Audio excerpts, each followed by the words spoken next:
सभी को जय मसीह की। मैं आशा करती हूँ आप सभी बहुत ही अच्छे होंगे, खुश होंगे और प्रभु में बहुत ही आनंदित होंगे। तो आइए आज के वचन की ओर चलेंगे। परमेश्वर का वचन जो कि भजन संहिता पहला अध्याय हम पढ़ेंगे। ठीक है, उसका पहला चैप्टर हम पूरा पढ़ेंगे। तो लिखा है, पहला हेडिंग धर्मी और दुष्ट मनुष्य के बारे में ये वचन लिखे हुए हैं और हम इन्हें 1 बाय 1 पढ़ेंगे। पहला वचन जो लिखा है, क्या ही धन्य है वह पुरुष जो दुष्टों की युक्ति पर नहीं चलता और न पापियों के मार्ग में खड़ा होता और न ठट्टा करने वालों की मंडली में बैठता। देखिए, यहाँ पर परमेश्वर का वचन जो है वो हमें ये बताता है कि क्या ही धन्य है वह पुरुष जो दुष्ट लोग होते हैं उनकी युक्ति पर नहीं चलता। मतलब जैसे कि दुष्ट लोग काम करते हैं, चोरी करते हैं, कपट करते हैं, छीना झपटी करते हैं या फिर व्यभिचार करते हैं, ठीक है, या फिर कोई विधवा है उसके ऊपर कोई अंधेर करते हैं, ठीक है। इस तरीके से दुष्ट लोगों की युक्ति जो वो युक्ति करते हैं उनकी युक्ति पर नहीं चलते। तो परमेश्वर कहते हैं ऐसे लोग क्या हैं, धन्य हैं। और ना पापियों के मार्ग में खड़ा होता। देखिए, पापी जो लोग होते हैं वो अंधेरे में बुरे काम करते हैं, ठीक है, तो उनकी मार्ग में नहीं खड़ा होता, ठीक है। और ना ठट्टा करने वालों की मंडली में बैठता। मतलब जो एक दूसरे का मजाक उड़ाते हैं या अपने आप में एटीट्यूड दिखाते हैं उनकी मंडली में नहीं बैठता, या किसी का मजाक बना रहे हैं इस तरीके से उनकी मंडली में जो नहीं बैठते वो क्या है, धन्य हैं। हालेलुया।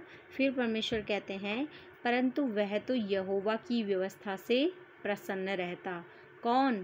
धन्य है, धन्य पुरुष जो कि ऐसे लोगों के कामों पर नहीं चलता। वो क्या करता है, परमेश्वर की व्यवस्था से प्रसन्न रहता और उसकी व्यवस्था पर दिन रात ध्यान करता रहता है, ठीक है। तो वैसे ही हमें भी परमेश्वर के वचनों पर ध्यान करते रहना है दिन रात और परमेश्वर की व्यवस्था से प्रसन्न रहना है, खुश रहना है और खुश होते हुए हमें परमेश्वर के वचनों पर दिन रात ध्यान करना है।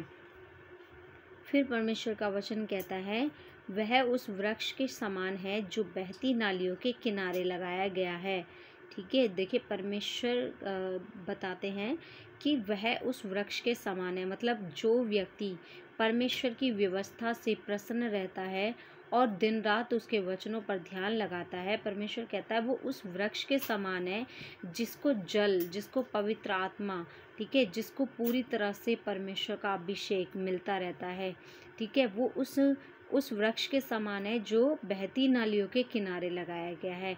इट मीन्स उसको पानी और नमी उसको पूरी तरह से मिलती रहती है। और हमें कहाँ से नमी मिलती है? एक जो धर्मी पुरुष होता है उसको परमेश्वर में खड़े रहने में और चलने में उसे नमी कहाँ से मिलती है? परमेश्वर के वचन से, ठीक है। जब हम परमेश्वर के वचनों पर दिन रात ध्यान करते रहेंगे तो हमें नमी कहाँ से मिलेगी? खड़े होने के लिए हम कैसे खड़े रह सकते हैं अपने जीवन में, हम कैसे इन रास्तों पर चल सकते हैं? केवल परमेश्वर के वचनों के ऊपर अगर हम ध्यान करेंगे और उन पर खड़े रहेंगे तो, ठीक है। फिर परमेश्वर का वचन कहता है कि और अपनी ऋतु में फलता है और जिसके पत्ते कभी मुरझाते नहीं हैं। देखिए, परमेश्वर का वचन हमें कहता है कि वह अपनी ऋतु में फलता है, ठीक है। परमेश्वर ने कहा कि हर चीज़ का एक समय है, ठीक है। रोने का समय, हंसने का समय, छाती पीटने का भी समय है। हर चीज़ का परमेश्वर ने एक समय बताया है। तो वैसे ही अपनी ऋतु में फलने का भी समय है उस वृक्ष का, ठीक है। इसलिए जो कुछ वह पुरुष करे वह सफल होता है। परमेश्वर कहते हैं कि जो व्यक्ति परमेश्वर की व्यवस्था पर दिन रात ध्यान लगाए रहता है, परमेश्वर कहते हैं कि ऐसा पुरुष वो जो भी काम करता है परमेश्वर उसको सफल करते हैं। लेकिन ऐसा नहीं है, अब जो काम, मतलब ऐसा तो नहीं है कि आप कुछ भी काम करेंगे और आप उसमें सफल होंगे। देखिए, परमेश्वर के विरोध में कोई भी काम न करें, केवल परमेश्वर के पक्ष में काम करें तो आपके काम सफल होंगे, ठीक है। फिर परमेश्वर का वचन कहता है कि दुष्ट लोग ऐसे नहीं होते, वे उस भूसी के समान होते हैं जो पवन से उड़ाई जाती है। देखिए, प्रभु यीशु मसीह का वचन हमें बताता है कि जब अंत का समय होगा तो परमेश्वर गेहूं और भूसी को दोनों को अलग करेगा और भूसी को गेहूं से अलग करके फटकेगा, ठीक है, और भूसी किसके काम आती है? जलाने के काम आएगी। ठीक है, तो परमेश्वर का वचन जो कह रहा है कि ऐसे लोग जो अच्छा अच्छा गेहूं है, जो खाने के काम आता है, जो अच्छा फल है, उससे हम अलग करते हैं, और जो भूसी है वो हमारे किसी काम की नहीं होती, हम उसे क्या कर देते हैं? अलग कर देते हैं, वो पवन से उड़ाई जाती है। तो वैसे ही परमेश्वर दुष्ट लोग और धर्मी लोगों को परमेश्वर अलग करेगा।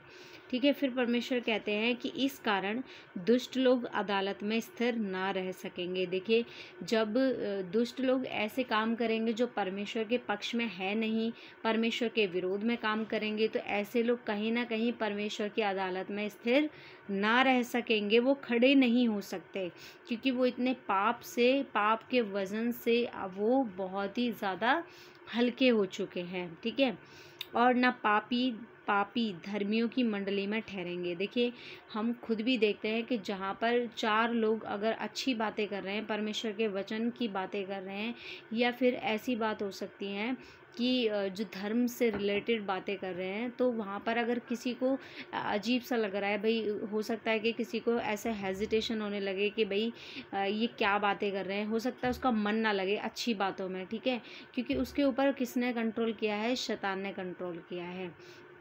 तो देखिए, ऐसा हो सकता है कि जब ऐसा हो सकता है कि जो पापी जो होते हैं वो धर्मी की मंडली में नहीं ठहर सकते। जैसे कि हम सभी देखते हैं कि जब भी चर्च में कोई भी शैतान जब आता है किसी के अंदर भी, तो वो परमेश्वर की मंडली में नहीं ठहर सकता। जो परमेश्वर के लोग हैं, वो धर्मी लोग, तो वो उनकी मंडली में भी वो शैतान, वो पापी लोग नहीं ठहर सकेंगे।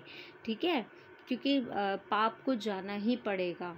ठीक है, और फिर परमेश्वर का वचन कहता है कि क्योंकि यहोवा धर्मियों का मार्ग जानता है। देखिए, यहोवा धर्मियों का मार्ग जानता है, परंतु दुष्टों का मार्ग नष्ट हो जाएगा। देखिए, इसलिए परमेश्वर कहते हैं कि भैया, धर्मियों का जो मार्ग है उसको परमेश्वर जानता है, और उसमें हमें लेकर के भी चलेगा परमेश्वर, हमें हमारा हाथ पकड़ करके परमेश्वर हमें अपने साथ साथ चलाएगा। लेकिन जो दुष्ट लोग हैं, दुष्ट लोगों का जो मार्ग है वो नष्ट हो जाएगा, और उनको घुटने टेकने पड़ेंगे, और उनको ये मानना पड़ेगा कि यीशु ही प्रभु है। हालेलुया, सभी को जय मसीह की। देखिए, मैं आशा करती हूँ कि आज के वचनों से आपने ज़रूर कुछ ना कुछ सीखा होगा, ज़रूर कुछ ना कुछ आपने नया आज प्राप्त किया होगा, नया कुछ रेवलेशन आपको मिला होगा। इसी के साथ मैं वीडियो समाप्त करती हूँ। सभी को जय मसीह की। धन्यवाद।